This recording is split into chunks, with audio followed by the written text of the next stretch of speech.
जय हिंद दोस्तों। आज की वीडियो बहुत ज्यादा इंटरेस्टिंग होने वाली है क्योंकि जिस टॉपिक के बारे में हम डिस्कस करने वाले हैं आज उसका नाम है सिलेक्शन। यस, सिलेक्शन जो है वो पार्ट 4 है। किसका? यस, स्टाफिंग का है दोस्तों। और अभी तक हम इसके 3 पार्ट कर चुके हैं दोस्तों। और अगर आप हमारे चैनल पे नए हैं और अभी तक आपने चैनल को सब्सक्राइब नहीं किया तो फटाफट चैनल को सब्सक्राइब करें, बेल आइकन को दबाएं ताकि कोई भी एजुकेशन या जीके से रिलेटेड इंफॉर्मेशन हो वे टाइम टू टाइम आप लोगों तक मिलती रहे दोस्तों। तो आइए अब इसके बारे में हम पूरी तरीके से जान लेते हैं। सिलेक्शन को जानने से पहले एक चीज को जानना बहुत ज्यादा इंपॉर्टेंट है और वो क्या है कि जो रिक्रूटमेंट होता है वो पॉजिटिव होता है और जो सिलेक्शन होता है वह नेगेटिव क्यों होता है। दोस्तों बहुत ही इंपॉर्टेंट पॉइंट है कि जो रिक्रूटमेंट होता है, इससे पहले आप रिक्रूटमेंट पढ़ चुके हैं। रिक्रूटमेंट का मतलब क्या था? आपने कई सारे लोगों को क्या करा, बुलाया काम के लिए। तो रिक्रूटमेंट जो होता है वह होता है पॉजिटिव और जो सिलेक्शन होता है दोस्तों वह नेगेटिव क्यों होता है। ये क्वेश्चन जो है बोर्ड के अंदर भी आ जाता है और कई बार माइंड के अंदर में आता कि ऐसा कैसे हो सकता है। बिल्कुल सिंपल वे के अंदर हम इसको जानने वाले हैं। ध्यान दीजिएगा कि आपके पास में जो पोस्ट वेकेंट है, वेकेंट पोस्ट का मतलब होता है जो खाली पोस्ट है वह आप लोगों के पास में टोटल कितनी है? वह 50 पोस्ट है जो आप लोगों के पास में क्या है, वेकेंट है। वैकेंसी आपके पास में टोटल 50 है। और आपके पास में दोस्तों जो एप्लीकेशन आ गया, मतलब अर्जी आ गई लोगों की, वह कितनी आ गई है? 50,000 आ चुकी है। ध्यान देने वाली बात है कि आपके पास पोस्ट सिर्फ अवेलेबल है 50 और आपके जो एप्लीकेशंस आए हैं लोगों के रिक्रूटमेंट के लिए वह आए हैं आपके पास में 50,000। दोस्तों इसको जैसे मैंने बताया आपको माइंड पे एक चीज हिंट कर रही होगी। क्या चीज की? यस, कैसे पॉसिबल है? ये बिल्कुल पॉसिबल है। ये पॉजिटिव हुआ। क्यों पॉजिटिव हुआ? क्योंकि आपके पास में सीट सिर्फ 50 है और आपके पास में जो आवेदन है, एप्लीकेशंस आए हैं वे 50,000 आए हैं। मतलब बहुत ज्यादा लोगों ने क्या है, आवेदन कर दिया। ये एक पॉजिटिव है, मतलब सही चीज है। और दूसरे एक्सपेक्ट में अगर मैं बात करता हूं व्हाट इज सिलेक्शन, आप इस 50,000 में से क्या करोगे, इसमें से सिलेक्ट करोगे 10,000 लोगों को। फर्स्ट केस के अंदर में आपने कहा राउंड 1 में मैंने 10,000 के लिए बंदे, उसके बाद आपने कहा कि फिर राउंड 2 आपने किया। राउंड 2 के अंदर में आपने सिर्फ 5,000 या 500 बंदे लिए। उसके बाद में आपने जो राउंड 3 रखा अपना इंटरव्यू, या राउंड 3 आपने जो सिलेक्शन का प्रोसेस रखा उसमें आपने 50 बंदे सिलेक्ट किए।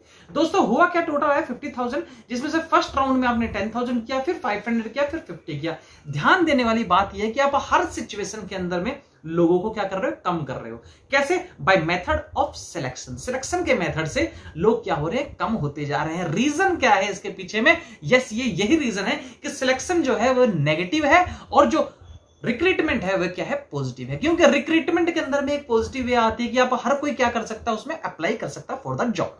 बस सिलेक्शन के लिए आप मोटो क्या अप्लाई करोगे, छठ नीलों को काटोगे, इतने पर्सन है इसमें से और कम लिए, फिर कम लिए, फिर कम लिए, ऐसे करके आप फिल्टर करके उन बेस्ट 50% को लोगे जिसको आप रिक्रूट करना चाहते हो। इसलिए कहते हैं क्या कि जो रिक्रूटमेंट है वह पॉजिटिव है और जो सिलेक्शन है this is the negative process in any organisation. दोस्तों आई होप आप लोगों का पॉइंट समझ में आ चुका होगा और सिलेक्शन के बारे में आप जान लेते हैं। बिल्कुल सिंपल है दोस्तों। What is selection? सिलेक्शन का मतलब होता है आप उस राइट कैंडिडेट्स को, आप सुटेबल कैंडिडेट्स को, जिसके पास में क्या है, एबिलिटी है, जिसके पास में क्या चीजें, स्किल्स है, उसको आप क्या कर रहे हो, उसको आप एक्वायर कर रहे हो। That is called this selection process. दोस्तों सिलेक्शन प्रोसेस में बहुत सारे पॉइंट्स आते हैं, जिस पॉइंट्स को आप देखेंगे, पढ़ेंगे, तब आपको पता चलेगा कि यस ये सारे पॉइंट्स किसी ऑर्गेनाइजेशन में होते हैं। दोस्तों कई सारे छोटे ऑर्गेनाइजेशन है जिसके अंदर में कई सारे स्टेप्स को फॉलो नहीं करते हैं, बट बड़े ऑर्गेनाइजेशन के अंदर में ये सिलेक्शन प्रोसेस फॉलो करना कंपलसरी होता है और जो लोग हैं वो फॉलो करते ही हैं। कौन? जनरल मैनेजर या फिर वो जो इंटरव्यू ले रहा है, जिसे हम क्या कह सकते हैं, ह्यूमन रिसोर्स डिपार्टमेंट भी कह सकते हैं दोस्तों, मतलब एचआर डिपार्टमेंट। दोस्तों आज आपकी स्क्रीन पर सिलेक्शन का दे रखा है, पढ़ लेते हैं। Selection is the process of choosing from the among the candidates. मतलब सिलेक्शन जो है एक प्रोसेस है दोस्तों, साफ साफ दिखाई दे रहा है, इट इज ए प्रोसेस है। ये एक प्रोसेस है फॉर चूजिंग, चूज कर रहे हैं from among the candidates from with in the organisations और फ्रॉम आउटसाइड। या तो आप ऑर्गेनाइजेशंस के अंदर में, आपको दोनों पॉइंट में पढ़ा चुका हूं, क्या चीज, इंटरनल और एक्सटर्नल। आप दोनों तरीके से रिक्रूट कर सकते हो, चाहे आप इंटरनली कर लो चाहे आप एक्सटर्नली कर लो। इसमें से राइट पर्सन को सिलेक्ट करना, द मोस्ट सुटेबल पर्सन, जो भी सुटेबल होगा, सबसे ज्यादा बेस्ट होगा, सबसे ज्यादा सुटेबल होगा, उसको सिलेक्ट करना ही क्या कहलाएगा, सिलेक्शन प्रोसेस कहलाएगा दोस्तों। फॉर करंट पोजीशंस और फॉर द फ्यूचर पोजीशंस आप इसको क्या करते हो, सिलेक्ट करते हो। That is called the selection. Selection में सुटेबल पर्सन को, जो सही व्यक्ति है आपके ऑर्गेनाइजेशन के लिए, जो सही डिसीजन लेगा, आपके ऑर्गेनाइजेशन को पता आगे तक लेके जाएगा, आप जो उसको सिलेक्ट कर रहे हो, that is called the selection. दोस्तों आया हुआ आप लोगों को यहां तक समझ में आ चुका होगा। दोस्तों गो थ्रू कर लेते हैं थोड़ा सा, बिल्कुल उसका हम ब्रीफ स्टडी करने वाले हैं। What is preliminary screening? Preliminary screening मैंने आपको बताया आप पे दोस्तों टोटल जो एप्लीकेशंस आए हैं 50,000 आए हैं। आप इस 50,000 एप्लीकेशंस के अंदर में से सिर्फ 10,000 एप्लीकेशंस क्या कर रहे हो, सिलेक्ट कर रहे हो। यहां पे आपने क्या कर दिया, इनको यहां से छटनी कर दी और इतने बंदे ले लिए। अब ये लोग किस बेस पे, कैसे लोग, प्रीलिमिनरी स्क्रीनिंग पे बेसिस पे। आपने देखा कि कईयों के रिज्यूम जो है या फिर सीवी जो है वो अच्छे नहीं बने हुए हैं, उन्होंने खुद नहीं बनाए हैं, या फिर कई मिस्टेक्स वगैरह है, या फिर आपके प्रोफॉर्मा के अकॉर्डिंग में नहीं है, तो सिचुएशंस पे आप क्या कर दोगे, उसको हटा दोगे, नेग्लेक्ट कर दोगे और दूसरे बंदे को सिलेक्ट करोगे। मतलब 40,000 लोगों को आपको क्या करना है, यहां पे ये नहीं सोचना है कि कितनों को एक्सेप्ट करना है। यहां प्रोसेस उल्टा चलेगा दोस्तों। क्या प्रोसेस उल्टा चलेगा, आउट ऑफ 50,000 में से आपको 40,000 लोगों को रिजेक्ट करना है। जब आप 40,000 को रिजेक्ट कर रहे हैं, इट मींस हो गया कि 10,000 ऑटोमेटिक सिलेक्टेड है। तो उसकी कमी को देखना, एक नॉर्मल व्यू के अंदर में देख लेते हैं। प्रीलिमिनरी स्क्रीनिंग का मतलब होता है जैसे स्कैन किया जाता है, जैसे आप थंब इंप्रेस करते हैं अपने फोन पे, स्कैन होता है, उसे स्कैन करके देख लेना कि ये ज्यादा मेरे कंपनी के लिए सुटेबल है, इन पर्सन को सिर्फ मैं रिक्रूट कर लेता हूं फटाफट। तो एक प्रीलिमिनरी स्क्रीनिंग नॉर्मल कैटेगरीज होती है, जिसके अंदर में आप किसी की वोकैबुलरी टेस्ट कर सकते हो, किसी की नॉर्मली पर्सनालिटी देख के कर सकते हो, या आप अपने सीवी देख के टेस्ट कर लिया, आप किसी भी तरीके से प्रीलिमिनरी स्क्रीनिंग कर लेते हो। देन सेकंड स्टेप जो होता है दोस्तों, फर्स्ट स्टेप हो चुका, सेकंड स्टेप होता है सिलेक्शन टेस्ट। सिलेक्शन टेस्ट के अंदर बहुत सारे टेस्टेस होते हैं, उस टेस्ट को पास करना जो होता है दोस्तों कंपलसरी होता है। फिर एम्प्लॉयमेंट इंटरव्यू। इसमें दोस्तों आपका इंटरव्यू होता है। इंटरव्यू आप लोगों को पता ही होता है कि इंटरव्यू के अंदर में एचआर जो होता है प्योरली बहुत अच्छे तरीके से इंटरव्यू लेता है अपने डिपार्टमेंट के अकॉर्डिंगली में, जो जिस डिपार्टमेंट से बिलोंग करता है उसका इंटरव्यू उसी टाइप का एचआर लेता है, ताकि वो क्या कर सके, बेस्ट सिलेक्शन कर सके। दोस्तों जो फोर्थ है उसका नाम है रेफरेंस एंड बैकग्राउंड चेक्स। आप लोगों का रेफरेंस लेना बहुत ज्यादा जरूरी है। बैकग्राउंड क्या है किसी का, मतलब किसी बंदे का बैकग्राउंड क्या है, अगर उसका बैकग्राउंड अच्छा है, वो सुटेबल है, या फिर वो एजुकेटेड है, या फिर उसका बैकग्राउंड एजुकेटेड है, इसका मतलब क्या चीज है, उसके बारे में जानना कि उसका जो मोरल है, मोरल किस टाइप से है, ये सब जानना किस में आता है, reference check and background checks के अंदर में आता ही आता है। दोस्तों जो ऑलरेडी जिसके घर के अंदर में सारे एजुकेटेड है, वेल एजुकेटेड है और अच्छे जॉब कर रहे हैं, ऑब्वियस सी बात है कि उसका नेचर भी अच्छा होगा, हर चीज अच्छी होगी। इसे क्या, रेफरेंस चेक बहुत ही इंपॉर्टेंट होता है किसी भी ऑर्गेनाइजेशन के अंदर। दोस्तों फिर आता है सिलेक्शन डिसीजंस। उसके बाद में आप डिसाइड करते हो कि हम किसको सिलेक्ट करें, कौन हमारे लिए बेस्ट रहेगा हमारे ऑर्गेनाइजेशंस के लिए। देन आता है मेडिकल एग्जामिनेशन। दोस्तों बहुत ज्यादा आपने कई ऑर्गेनाइजेशंस में देखे होंगे, लोगों को बोलते हैं मेडिकल टेस्ट करिए, आप फिजिकली फिट है कि नहीं, इसके बारे में आप जाइए और मेडिकल टेस्ट करा के मुझे बताइए कि आर यू फिजिकल फिट और नॉट। इसके बारे में हर जगह कई ऑर्गेनाइजेशन ऐसा करवाती है, बट स्मॉल ऑर्गेनाइजेशन के अंदर में दोस्तों आपको ये नहीं मिलने वाला है। जॉब ऑफर, यस, ये जॉब ऑफर कुछ भी नहीं है, बिल्कुल अपॉइंटमेंट लेटर ही है आप लोगों का, जिसमें आपको अपॉइंट करके आपको जो भी आपके स्ट्रक्चर्स होंगे किस चीज के, जॉब परफॉर्मा के, आपकी बेसिक सैलरी कितनी होगी, डियर अलाउंसेस क्या होंगे, परक्विजिट्स कितनी होगी और अदर अलाउंसेस कितने कितने होंगे, ये सारे के सारे जो होते हैं वो सबका सब वहां पे मेंशन होता है। कितनी लीव मिलेगी, कितनी हॉलीडेज होंगी, क्या क्या चीज होगी, सबका सब इसमें लिखा होता है दोस्तों। देन नेक्स्ट आता है कॉन्ट्रैक्ट फॉर द एम्प्लॉयमेंट। उसके बाद में आपसे कॉन्ट्रैक्ट साइन करा देता है कि 1 ईयर के लिए आप नहीं छोड़ सकते कंपनी, 3 इयर्स के लिए नहीं छोड़ सकते, या फिर अगर आप कंपनी को छोड़ रहे हैं तो आपको इतने प्री नोटिस देना पड़ेगा, इतने दिन पहले आपको नोटिस देना पड़ेगा। ये सब कुछ जो होता है दोस्तों ये कॉन्ट्रैक्ट के अंदर में साइन होता है, और हर ऑर्गेनाइजेशन के अंदर में ये कॉन्ट्रैक्ट जो होते हैं अलग अलग होते हैं, क्योंकि वह अपने सहूलियत के हिसाब से, अपनी सुटेबिलिटी के हिसाब से कॉन्ट्रैक्ट्स को बनाते हैं दोस्तों। आई होप आपको यहां तक चीज क्लियर हो चुकी होगी दोस्तों। अब आगे चलते हैं और इसका ब्रीफ में पढ़ते हैं और हमारे ये कंप्लीट हो जाएगा। दोस्तों प्रीलिमिनरी स्क्रीनिंग मैंने आपको बताया, प्रीलिमिनरी स्क्रीनिंग के अंदर में आगे पढ़ लेते हैं। After the applications have been received, जब एप्लीकेशंस हमको क्या हो जाता है, रिसीव्ड हो जाता है, दे आर प्रॉपर्ली चेक्ड, उनको प्रॉपर्ली चेक करते हैं as a regarding qualification ETC extra, मतलब क्वालिफिकेशन उसकी क्या है इसके बारे में जानना, चेक करना प्रीलिमिनरी स्क्रीनिंग कहलाता है। बाय स्क्रीनिंग कमेटी, जो भी स्क्रीनिंग कमेटी है उसको देखती है और उसे सिलेक्ट करती है। मतलब क्या है दोस्तों, आपका एप्लीकेशन जो आप दे रहे हो, जो अर्जी दे रहे हो, मतलब 50,000 आपने अर्जी दी है, उसमें से सिर्फ और सिर्फ 10,000 सिलेक्ट हो जाते हैं सिर्फ सीवी बेस पे। मतलब सीवी का मतलब क्या हो गया, आपका बायोडाटा जो होता है उस बेस पे सिलेक्ट हो जाते हैं 10,000, और बाकी 40,000 को क्या कर देते हैं दोस्तों, यस, रिजेक्ट कर देते हैं। और मैंने आपको बताया जो सिलेक्शन है वो नेगेटिव प्रोसेस होता है, क्योंकि इसमें सबसे ज्यादा क्या होता है, यस, रिजेक्शन होता है। और क्या होता है, क्यों, हमें ये नहीं सोचना कि हमें इसे कैसे एक्सेप्ट करेंगे, हमें ये सोचना कैसे रिजेक्ट करेंगे दोस्तों। ये बिल्कुल सिंपल वे होता है सिलेक्शन का। Selection means to rejection, reject करना। जैसे आप रिजेक्ट करोगे, सबको रिजेक्ट करते जा रहे हो, तो जो बेस्ट बचेंगे ऑब्वियस सी बात है वो सिलेक्ट हो चुके हैं। आई कहते candidates, a list of the candidates to be called for the employment test मतलब जो लिस्ट होगी कैंडिडेट्स की उसमें से कुछ को बुलाया जाएगा, किस लिए? एम्प्लॉयमेंट टेस्ट के लिए। Made by the unsuitable candidates are reject all together. मतलब जो परफेक्ट बंदे होंगे उसको आप सिलेक्ट करोगे किसी के लिए। यहां ध्यान दीजिए, आपने 10,000 बंदे को, सिर्फ 10,000 सीवी को आपने सिलेक्ट किया है और बाकी को क्या कर दिया? यस दोस्तों, रिजेक्ट कर दिया है आपने इसको, मतलब वापस भेज दिया है, इन सीवी को नहीं चाहिए, इसकी जरूरत आपको नहीं है। दोस्तों जो सेकंड स्टेप है उसका नाम है सिलेक्शन टेस्ट। अब सिलेक्शन टेस्ट क्या होता है समझ लेते हैं।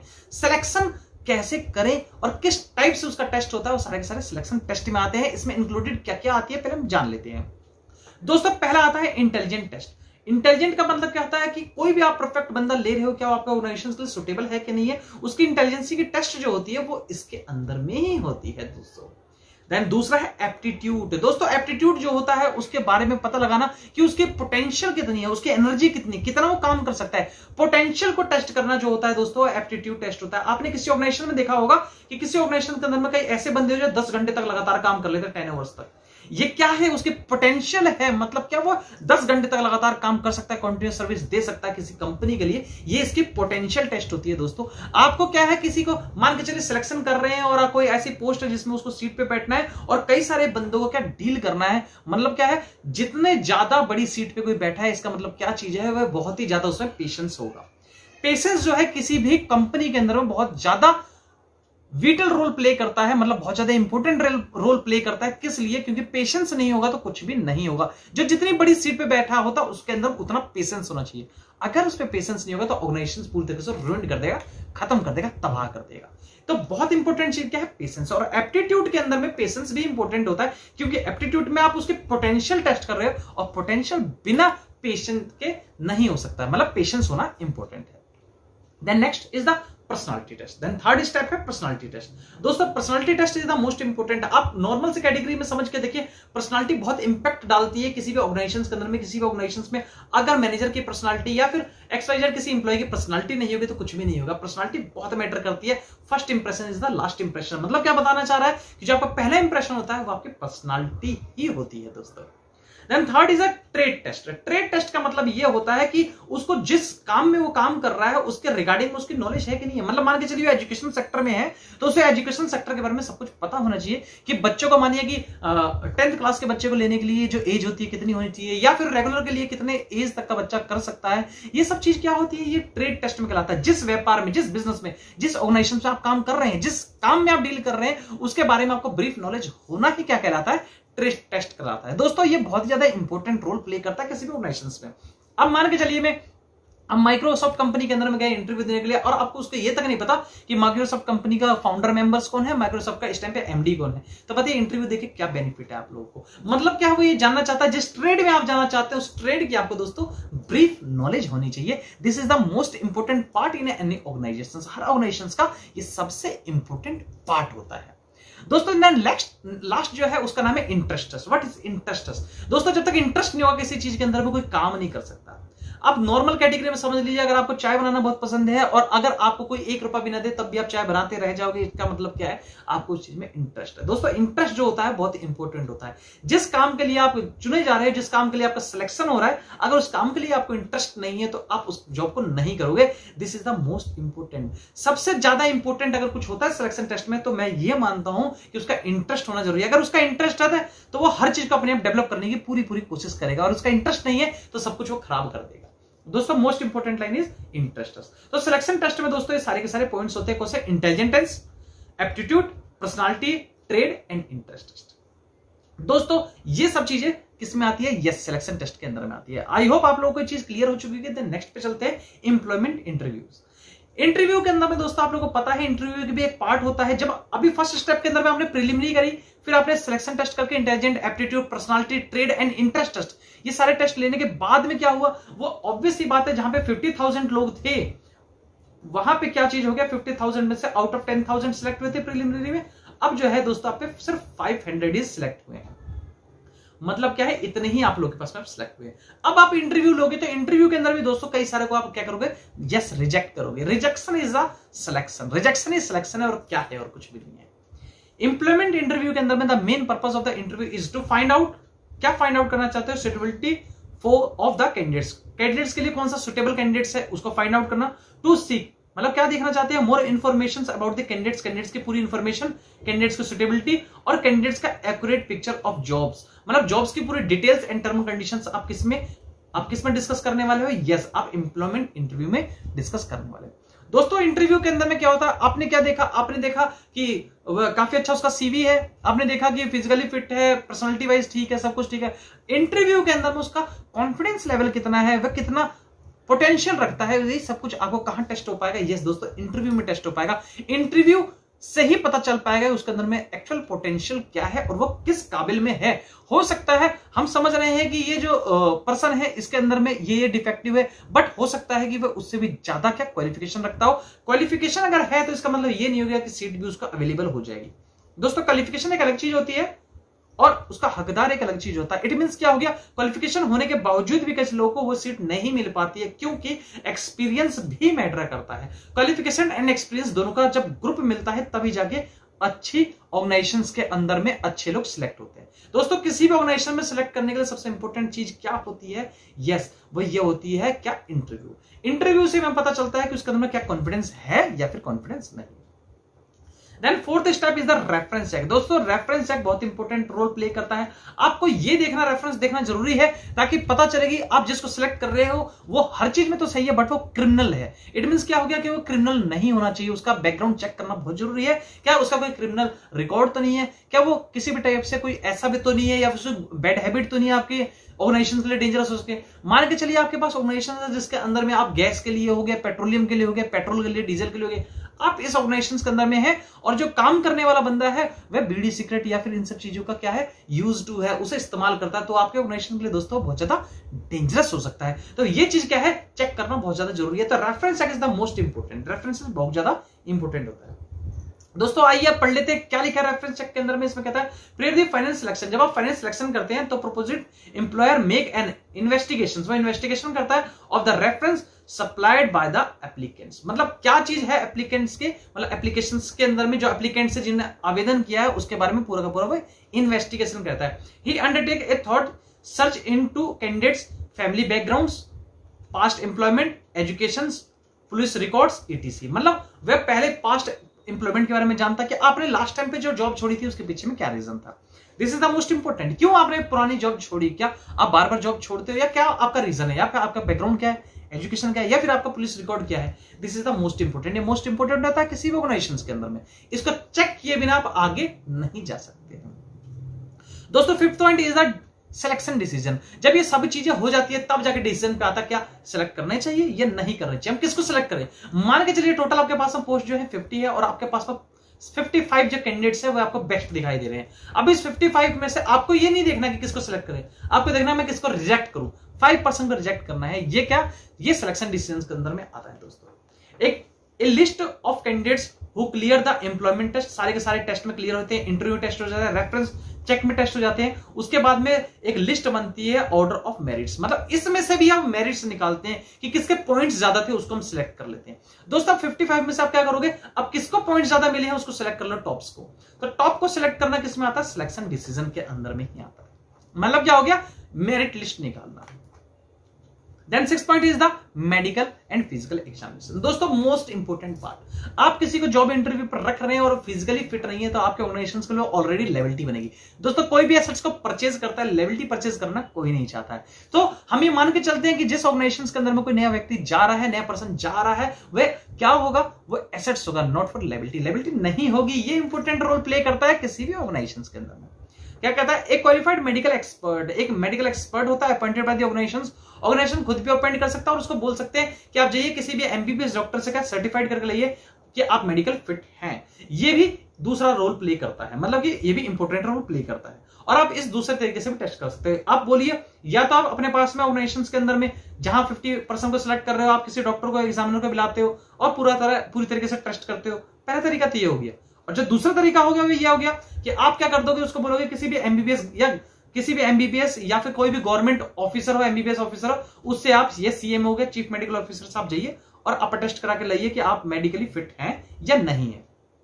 उसमें कई सारे क्राइटेरिया दे देते हैं कि क्या क्या चीज आपका टेस्ट होना चाहिए, मतलब टेस्ट के अंदर में कौन कौन से ऐसे पार्ट्स होने चाहिए बॉडी के अंदर में टेस्ट होना बहुत ज्यादा इंपॉर्टेंट है। एक बेसिक होता है, रूटीन टेस्ट होता है जिससे नॉर्मली कई ऑर्गेनाइजेशंस जो है ऐसा करवाती है। तो कहता है qualified medical expert appoint by the organisation appoint करती है whether the candidate is a physically fit, मतलब कैंडिडेट जो फिजिकली फिट है या नहीं है, ये जॉब के लिए सुटेबल है कि नहीं है, इस चीज को इंश्योर करती है। कौन इंश्योर करती है? यस, ऑर्गेनाइजेशन इंश्योर करती है बाय द एक्सपर्ट के द्वारा। Then 7th point is the job offer. दोस्तों जॉब ऑफर का मतलब क्या होता है? ऑफर लेटर देना। आपको ऑफर लेटर दे दिया, इट मींस आपको अपॉइंटमेंट लेटर दे दिया। अपॉइंटमेंट लेटर के अंदर में सारी बातें फिक्स होती है। अपॉइंटमेंट लेटर के अंदर में लिखा होता है आप कब से जॉब पे आओगे। मतलब 1 अगस्त का आपका अपॉइंटमेंट लेटर मिला तो उस पर लिखा होगा, मतलब 1 वीक के अंदर में आपको ज्वाइनिंग करनी पड़ती है, तो उसमें लिखा होता है कि आप 3 से या 4 अगस्त से आप क्या कर सकते हैं, ज्वाइन कर सकते हैं किसको? ऑर्गेनाइजेशंस को। इसमें साफ साफ लिखा होता है कि अब से आपको ज्वाइन करना है। This is the most important rule. After a candidate have cleared all the hurdles in the selection process, he is formally appointed by the issuing himself an appointment letter. The broad terms and conditions, pay scales and integral parts of appointment letter, मतलब पूरी तरीके से term and condition और जो भी उसका appointment letter में integral parts होते हैं सारे के सारे अपॉइंटमेंट लेटर में मेंशन होते हैं कि टर्म एंड कंडीशन क्या होती है। बोर्ड फॉर्म के अंदर होता है, बोर्ड फॉर्म का मतलब होता है प्योरली ब्रीफली इसके अंदर में सब कुछ मेंशन होता है। दोस्तों the last point is the contract of employment. Employment जब कॉन्ट्रैक्ट करता है तो एम्प्लॉयर और एम्प्लॉय दोनों के बीच में एक क्या होता है? कॉन्ट्रैक्ट होता है। मतलब इन दोनों के बीच में कॉन्ट्रैक्ट होगा। क्या टर्म कंडीशन लिखी जाएगी कि आपका पे स्केल क्या होगा, कितनी आपको लीव्स मिलेगी, कितने घंटे की आपकी जॉब होगी, mode of termination of the employment से आपको टर्मिनेट करने के क्या कंडीशंस हो सकते हैं। ये सारे जो पार्ट्स होते हैं यही आते हैं दोस्तों आपके किसमें? कॉन्ट्रैक्ट के अंदर में। कॉन्ट्रैक्ट आपको मैंने बताया, contract is nothing but it's a agreement. ये एग्रीमेंट और कुछ भी नहीं है। मतलब जो कॉन्ट्रैक्ट होता है वो एग्रीमेंट होता है। मतलब आप एग्रीमेंट भी कह सकते हो। Contract and agreement both are literally same, थोड़ा सेम होता है, बट आगे आपको ब्रीफली मैं कभी बताऊंगा आपको वीडियो बना के कि कॉन्ट्रैक्ट और एग्रीमेंट में क्या डिफरेंस होता है। बट नॉर्मली आपके समझने के लिए यह है कि contract and agreement both are same. दोस्तों नेक्स्ट स्टेप के अंदर में चलते हैं, that is called the training. अब आपको सिलेक्ट तो कर लिया, अब यहां पे देखिए 50% का आपने सिलेक्ट कर लिया। अब 50% को सिलेक्ट करने के बाद में आप उसको क्या करोगे? बैठाओगे थोड़ी ना, आप उसको भेजोगे गो फॉर द ट्रेनिंग्स। ये भेजो भाई किस चीज के लिए? ट्रेनिंग्स के लिए। Training is the most important part. किसी भी ऑर्गेनाइजेशन के अंदर में अगर ट्रेनिंग नहीं होगी तो आप समझ के चलिए ऑर्गेनाइजेशन के लिए बहुत दिक्कत पैदा करेगी। तो ट्रेनिंग करने के बाद में क्या होता है? वो ग्रूम करता है और ज्यादा अच्छा काम करता है, परफॉर्म करता है। और ट्रेनिंग जो है एक रूटीन होता है, वो देना जरूरी होता है किसी ऑर्गेनाइजेशन के अंदर में, क्योंकि जिस ऑर्गेनाइजेशन में काम कर रहा था वहां हो सकता है वर्क परफॉर्म करने के तरीके अलग हो सकते हैं, बट नए ऑर्गेनाइजेशन में वर्क को परफॉर्म करने के तरीके अलग हो सकते हैं। तो क्या कहता है? Training is the act of increasing the knowledge and technical skills. मतलब जो ट्रेनिंग होता है वो हमारी नॉलेज को भी इंक्रीज करता है और हमारे टेक्निकल स्किल को भी इंक्रीज करता है of an employ for doing a particular job efficiently. मतलब अच्छे तरीके से वो काम को कर सके, इसके लिए उसको क्या प्रोवाइड किया जाता है? यस, ट्रेनिंग प्रोवाइड किया जाता है। ये जो होता है ये ऑर्गेनाइजेशंस के लिए भी बेनिफिशियरी होता है और साथ साथ में उस पर्सन के लिए, मतलब ऑर्गेनाइजेशंस के लिए भी अच्छा है ये और उस पर्सन के लिए भी बहुत ही ज्यादा अच्छा होता है। दोनों का कॉम्बिनेशन दोस्तों होना बहुत ज्यादा जरूरी है। तो आप समझ चुके होंगे किसी ऑर्गेनाइजेशंस के अंदर में ट्रेनिंग करवाना बहुत ज्यादा जरूरी है। विदाउट ट्रेनिंग कोई भी इंप्लॉय कुछ भी काम नहीं कर सकता और हो सकता है कि वह कई जगह गलती कर दे। तो training is the most important. अच्छा, ट्रेनिंग में आपको ये समझने वाली बात है कि ट्रेनिंग उसी चीज की दी जाएगी जिस चीज के लिए उसका क्या हुआ है? यस, सिलेक्शन हुआ है। जिस चीज के लिए सिलेक्शन हुआ है उस चीज की ट्रेनिंग देंगे। अदर चीज की ट्रेनिंग क्यों देना? क्यों? इससे टाइम भी कंज्यूम होगा और साथ में क्या है? एक्सपेंस भी क्रिएट होगा। किसका? ऑर्गेनाइजेशन का एक्सपेंस भी क्रिएट होगा। दोस्तों आगे चलते हैं, benefit of the firm. Firm के लिए क्या बेनिफिट है? मतलब क्या? ट्रेनिंग करवाना। अगर हम ट्रेनिंग कराते हैं तो फर्म के लिए क्या बेनिफिट है और एम्प्लॉय के लिए क्या बेनिफिट्स है, अगर हम दोनों को कर लेते हैं दोस्तों तो आई होप आपको क्लियर हो जाएगा। Avoid the wastage of time. मतलब टाइम की वेस्टेज नहीं होगी, मनी की वेस्टेज नहीं होगी अगर हम ट्रेनिंग प्रोवाइड कराएंगे अच्छे तो। Then second, productivity and quality. दोनों की दोनों आपकी क्या होगी दोस्तों? इंक्रीज होगी। प्रोडक्टिविटी का मतलब क्या? आउटपुट आपका इंक्रीज होगा, पहली चीज तो होगी, और दूसरी आपकी क्वालिटी भी इंप्रूव होगी। दोस्तों बिल्कुल क्वालिटी इंप्रूव होगी, क्योंकि आप ट्रेनिंग दोगे तो क्वालिटी भी इंप्रूव करेगा। क्योंकि हो सकता है जो मशीनरी थी प्रोडक्शन करने के लिए दूसरे कंपनी के अंदर में वो इस कंपनी में बिल्कुल ही अलग हो, तो क्या होगा? वह और अच्छा काम करेगा।